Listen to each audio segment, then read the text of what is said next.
প্রিয় দর্শক শ্রোতা, আপনাদের সবাইকে স্বাগতম জানাচ্ছি আমার ইউটিউব চ্যানেল এফ ইউ বড়বইয়াতে। জাতীয় পুরস্কারপ্রাপ্ত শিক্ষকদের উদ্দেশ্যে আমাদের দেশের প্রধানমন্ত্রী মাননীয় শ্রী নরেন্দ্র মোদী মহাশয় শিক্ষকদের উদ্দেশ্যে কি বলছেন দেখুন এই ভিডিওতে। Under your able leadership, India has ushered into Amrit Kaal. What is the new and changing role of teachers to achieve this goal? कभी भी जीवन में भीतर के विद्यार्थी को मरने नहीं देना चाहिए। अगर आपके भीतर का विद्यार्थी जिंदा है तो आप कभी जीवन में उलझन में नहीं फंसोगे, निराश नहीं होंगे, बोझिल जिंदगी नहीं बनेगी। टीचर से अपेक्षा होती है एग्जैक्टनेस की। बच्चों को एनकरेज करना चाहिए। देखिए, बच्चों में क्यूरियोसिटी को कभी भी डिस्करेज नहीं करना चाहिए। आप लोग नहीं करते, इसीलिए तो आपको अवार्ड मिल रहा है।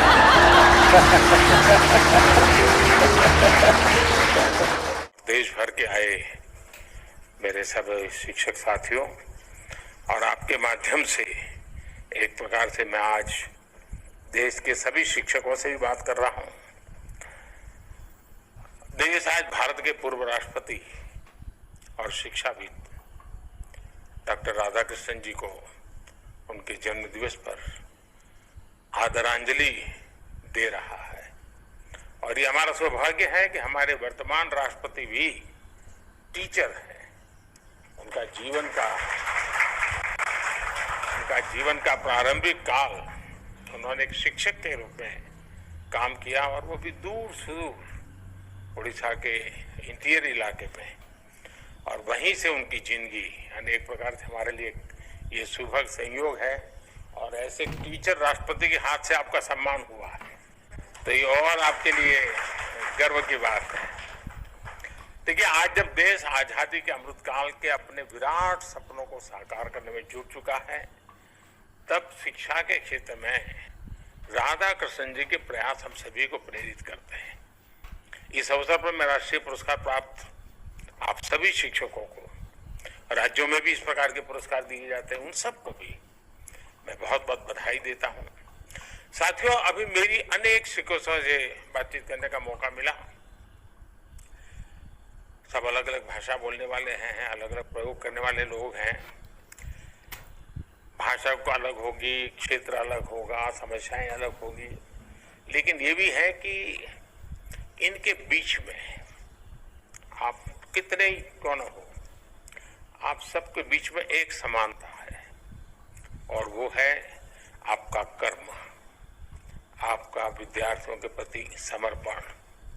और ये समानता आपके अंदर जो सबसे बड़ी बात होती है, और आपने देखा होगा जो सफल टीचर रहा होगा वो कभी भी बच्चे को ये नहीं कहता है कि चल ये तेरे बस का रोग नहीं है, नहीं कहता है।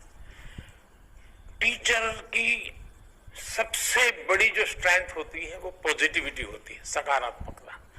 कितना ही बच्चा पढ़ने में लिखने में पूर्व, अरे करो बेटे हो जाएगा, अरे देखो बेटी करो, देखो देखो उसने किया तुम भी करो हो जाएगा। यानी आप देखिए उसको पता भी नहीं है, लेकिन टीचर के गुणों में होता है। एक टीचर की भूमिका ही है जो व्यक्ति को रोशनी दिखाने की काम को करती है, वो सपने बोती है। टीचर जो है ना, वो हर बच्चे के अंदर सपने बोता है और उसको संकल्प में परिवर्तित करने की ट्रेनिंग देता है कि देख ये सपना पूरा हो सकता है, तुम एक बार संकल्प लो, लग जाओ। आपने देखा होगा कि वो बच्चा सपनों को संकल्प में परिवर्तित कर देता है, और टीचर ने जो रास्ता दिखाया है उसे वो सिद्ध कर करके रहता है। यानी सपने से सिद्धि तक की इस पूरी यात्रा उसी प्रकाश पुंज के तहत होती है जो किसी टीचर ने उसकी जिंदगी में सपना बोया था, दिया जलाया था, जो उसको कितनी ही चुनौतियों अंधेरों के बीच में भी रास्ता दिखाता है। और देश भी आज नए सपने, नए संकल्प लेकर के एक ऐसे मोड़ पर खड़ा है कि आज जो पीढ़ी है, जो विद्यार्थी अवस्था में है, 2047 में हिंदुस्तान कैसा बनेगा ये उन्हीं पर होने वाला है, और उनका जीवन आपके हाथ में है। इसका मतलब हुआ कि 2047 को देश गढ़ने का काम आज जो वर्तमान में टीचर हैं, जो आने वाले 10 साल 20 साल सेवाएं देने वाले हैं, उनके हाथ में 2047 का भविष्य तय होने वाला है। और इसलिए आप एक स्कूल में नौकरी करते ऐसा नहीं है, आप एक क्लासरूम में बच्चों को पढ़ाते ऐसा नहीं है, आप एक सिलेबस को अटेंड करते ऐसा नहीं है, आप उसके साथ जुड़ करके उसकी जिंदगी बनाने का काम और उसकी जिंदगी के माध्यम से देश बनाने का सपना लेकर के चलते हैं। जो टीचर का सपना खुद का ही छोटा होता है, उसके दिमाग में 10 से 5 का ही भरा रहता है, आज 4 पीरियड लेने हैं वही रहता है, तो वो उसके लिए वो भले तनख्वाह जाता है, 1 तारीख का वो इंतजार करता है, लेकिन उसको आनंद नहीं आता है, उसको वो चीजें बोझ लगती है। लेकिन जब उसके सपनों से जुड़ जाता है, तब ये कोई चीज उसको बोझ नहीं लगती है। उसको लगता है कि अरे मेरे इस काम से तो मैं देश का इतना बड़ा कंट्रीब्यूशन करूं। अगर मैं खेल के मैदान में एक खिलाड़ी तैयार करूं और मैं सपना संजोऊं कि कभी न कभी मैं उसको दुनिया में कहीं न कहीं तिरंगा झंडे के सामने खड़ा हुआ देखना चाहता हूं, आप कल्पना कर सकते हैं आपको उस काम का आनंद कितना आएगा, आपको रात रात जागने का कितना आनंद आएगा। और इसलिए टीचर के मन में सिर्फ वो क्लासरूम, वो अपना पीरियड 4 लेने हैं 5 लेने, वो आज आया नहीं तो उसके बदले में भी मुझे जाना पड़ रहा है, ये सारे बोझ से मुक्त होकर के, मैं आपकी कठिनाइयां जानता हूं इसलिए बोल रहा हूं,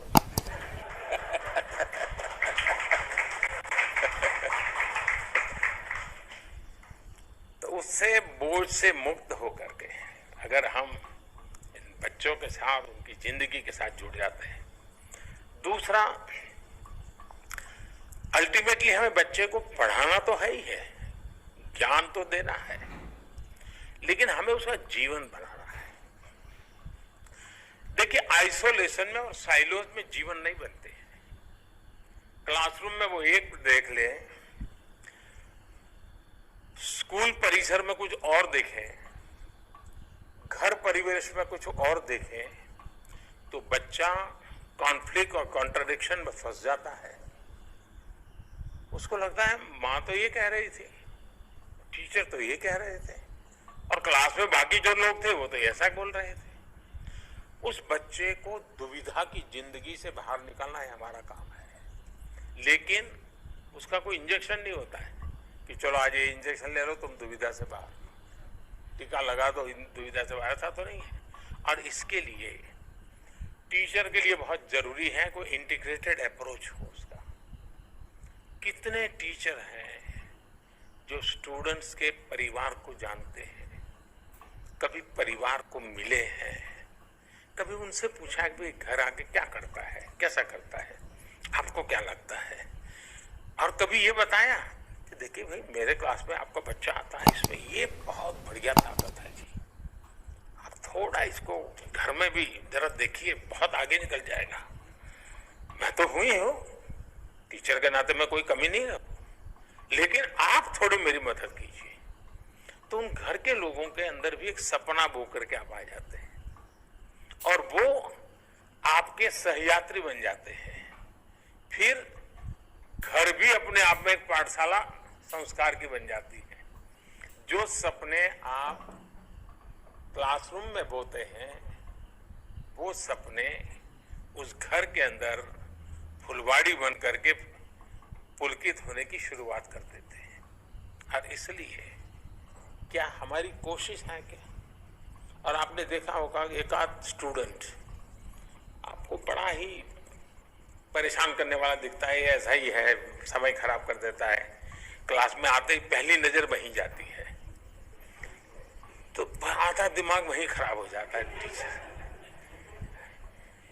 मैं आपके भीतर से बोल रहा हूं।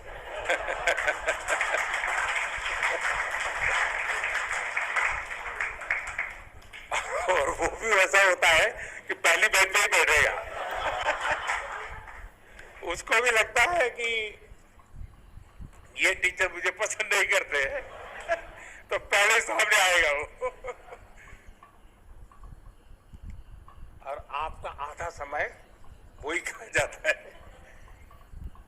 ऐसे में उन बाकी बच्चों को अन्याय हो जाए, कारण क्या है? मेरी पसंद नापसंद। सफल टीचर वो होता है जिसकी बच्चों के संबंध में, स्टूडेंट्स के संबंध में न कोई पसंद होती है न कोई नापसंद होती है। उसके लिए वो सब के सब बराबर होते हैं। मैंने ऐसे टीचर देखे हैं कि जिनका अपना संतान भी उसी क्लासरूम में है,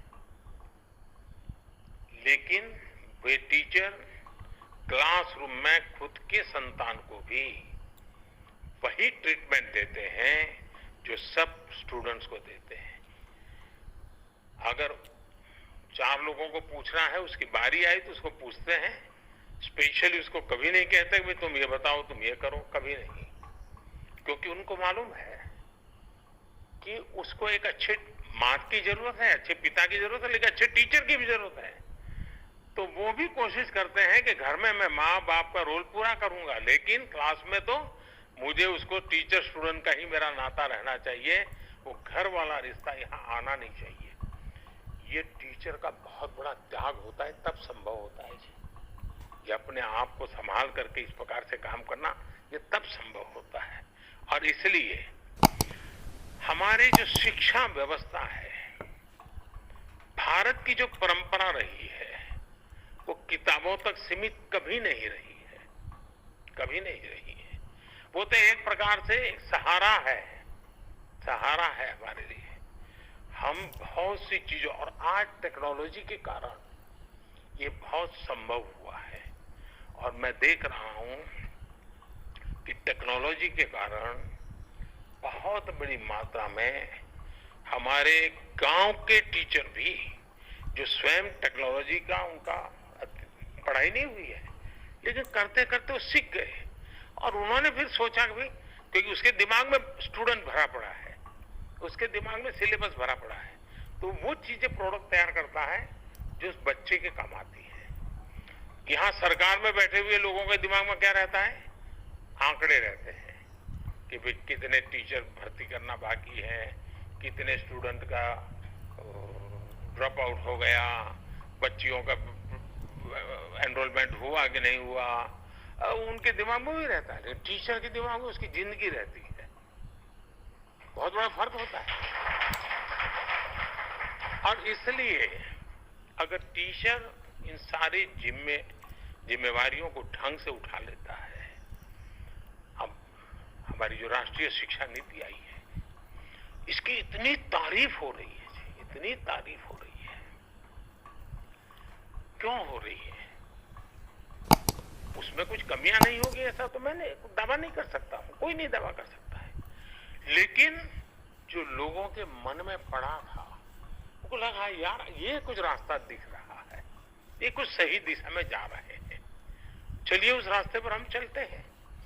हमें पुरानी आदतें इतनी घर कर गई हैं कि राष्ट्रीय शिक्षा नीति को एक बार पढ़ने सुनने से बात बनने वाली नहीं है जी। महात्मा गांधी को कभी एक बार किसी ने पूछा था कि आपको कुछ मन में संशय हो, समस्याएं हो तो क्या करते हैं? तो कहा मुझे भागवत गीता से बहुत कुछ मिल जाता है। इसका मतलब वो बार बार उसको पढ़ते हैं, बार बार उसके अर्थ बदलते हैं, बार बार नए अर्थ दिखते हैं, बार बार नया प्रकाशमान पुंज सामने खड़ा हो जाता है। ये राष्ट्रीय शिक्षा नीति भी जब तक शिक्षा जगत के लोग उससे हर समस्या का समाधान उसमें है क्या, 10 बार पढ़े, 12 बार पढ़े, 15 बार पढ़े, सॉल्यूशन इसमें है क्या, उसको उस रूप में हम देखेंगे। एक बार आया है, चलो सर्कुलर आता है, वैसे देख लिया तो नहीं होगा, उसको हमने हमारी रगों में उतारना पड़ेगा। हमारे जहन में उतारना पड़ेगा। अगर ये प्रयास होता है तो मुझे पक्का विश्वास है कि राष्ट्रीय शिक्षा नीति बनाने में हमारे देश के टीचर्स का बहुत बड़ा रोल रहा है। लाखों की तादाद में टीचर्स ने कंट्रीब्यूट किया है इसको बनाने में। पहली बार देश में इतना बड़ा मंथन हुआ है। जिन टीचर्स ने इसे बनाया है उन टीचर्स का काम है कि उसको सरकारी भाषा वगैरह बच्चों के लिए काम नहीं आती है।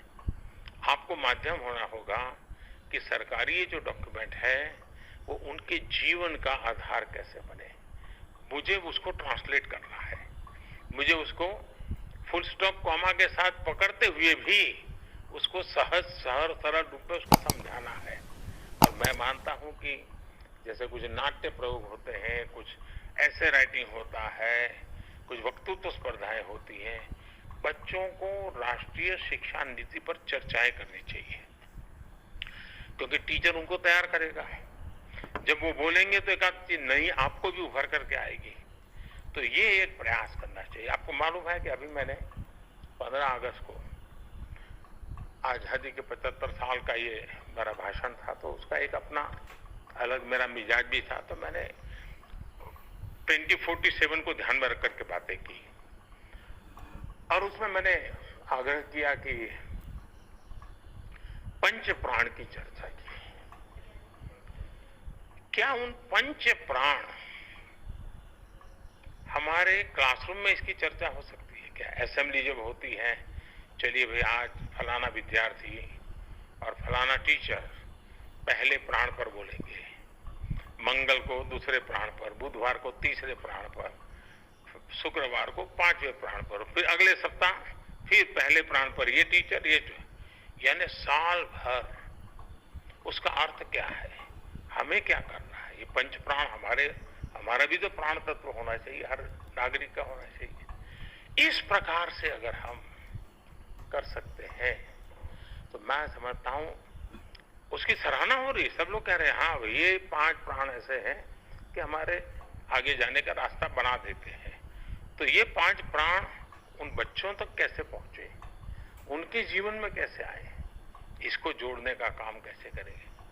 दूसरा, हिंदुस्तान में अब कोई स्कूल में बच्चा ऐसा नहीं होना चाहिए जिसके दिमाग में 2047 का सपना ना हो। उसको कहना चाहिए बताओ भाई तुम 2047 में तुम्हारी उम्र क्या होगी, उसको पूछना चाहिए। हिसाब लगाओ, तुम्हारे पास इतने साल है, तुम बताओ इस इतने सालों में तुम तुम्हारे लिए क्या करोगे और देश के लिए क्या करोगे। हिसाब लगाओ 2047 के पहले तुम्हारे पास कितने साल है, कितने महीने हैं, कितने दिन है, कितने घंटे हैं। तुम एक एक घंटे को जोड़ करके बताओ तुम क्या करोगे। तुरंत उसका एक पूरा कैनवास तैयार हो जाएगा कि हाँ आज 1 घंटा चला गया, मेरा 2047 तो पास आ गया। आज 2 घंटे चले गए, मेरा 2047 पास आ गया। मुझे 2047 में ऐसे जाना है, ऐसे करना है।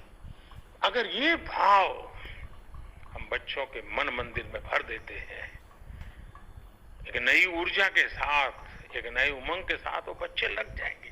और दुनिया में प्रगति उन्हीं की होती है जो बड़े सपने देखते हैं, बड़े संकल्प लेते हैं और दूर की सोच करके जीवन को खपा देने के लिए तैयार होते हैं। हिंदुस्तान में 1947 के पहले एक प्रकार से दांडी यात्रा 1930 और 1942 अंग्रेजों भारत छोड़ो, ये जो 12 साल आप देखिए पूरा हिंदुस्तान उछल पड़ा था। सिवाय आजादी कोई मंत्र नहीं था। जीवन के हर काम में आजादी, स्वतंत्रता, ऐसा ही मिजाज बन गया था। वैसा ही मिजाज, सुराज, राष्ट्र का गौरव, मेरा देश मुझे यहां पर, ये समय है हमें ये पैदा करने का। और मेरा भरोसा हमारे शिक्षक बंधुओं पर ज्यादा है, शिक्षा जगत पर ज्यादा है। अगर आप उस प्रयास में जुड़ जाएं, मुझे पक्का विश्वास है हम उन सपनों को पार कर सकते हैं और आवाज गांव-गांव से उठने वाली है। अब देश रुकना नहीं चाहता है। अब देखिए 2 दिन पहले 250 साल तक जो हम पर राज करके गए थे, 250 साल तक, उनको पीछे छोड़ करके हम दुनिया की इकोनॉमी में आगे निकल गए।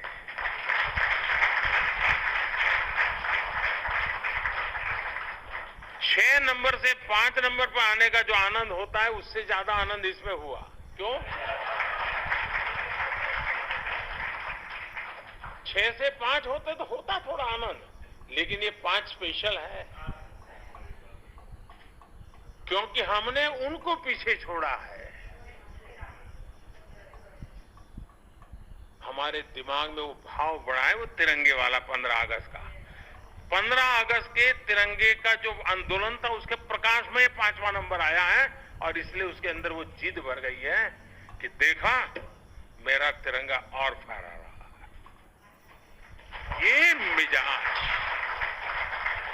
ये मिजाज बहुत आवश्यक है। और इसलिए 1930 से 1942 तक का देश का जो मूड था, देश के लिए जीने का, देश के लिए जूझने का और जरूरत पड़ी तो देश के लिए मरने का, आज वो मिजाज चाहिए। मैं मेरे देश को पीछे नहीं रहने दूंगा। हजारों साल की गुलामी से बाहर निकले हैं, अब मौका है, हम रुकेंगे नहीं, हम चल पड़ेंगे। ये मिजाज पहुंचाने का काम सभी हमारे शिक्षक वर्ग के द्वारा हो तो ताकत अनेक गुना बढ़ जाएगी, अनेक गुना बढ़ जाएगी। मैं फिर एक बार, आप इतना काम कर करके अवार्ड प्राप्त किए हैं, लेकिन अवार्ड प्राप्त किया इसलिए मैं ज्यादा काम दे रहा हूं। जो काम करता है उसी को काम देने का मन करता है, जो नहीं करता है उसको कौन देता है। और शिक्षक का मेरा भरोसा रहा है कि वो जिम्मा लेता है तो पूरा करता है। तो इसलिए मैं आप लोगों को कहता हूं, मेरी तरफ से बहुत बहुत शुभकामनाएं, बहुत बहुत धन्यवाद।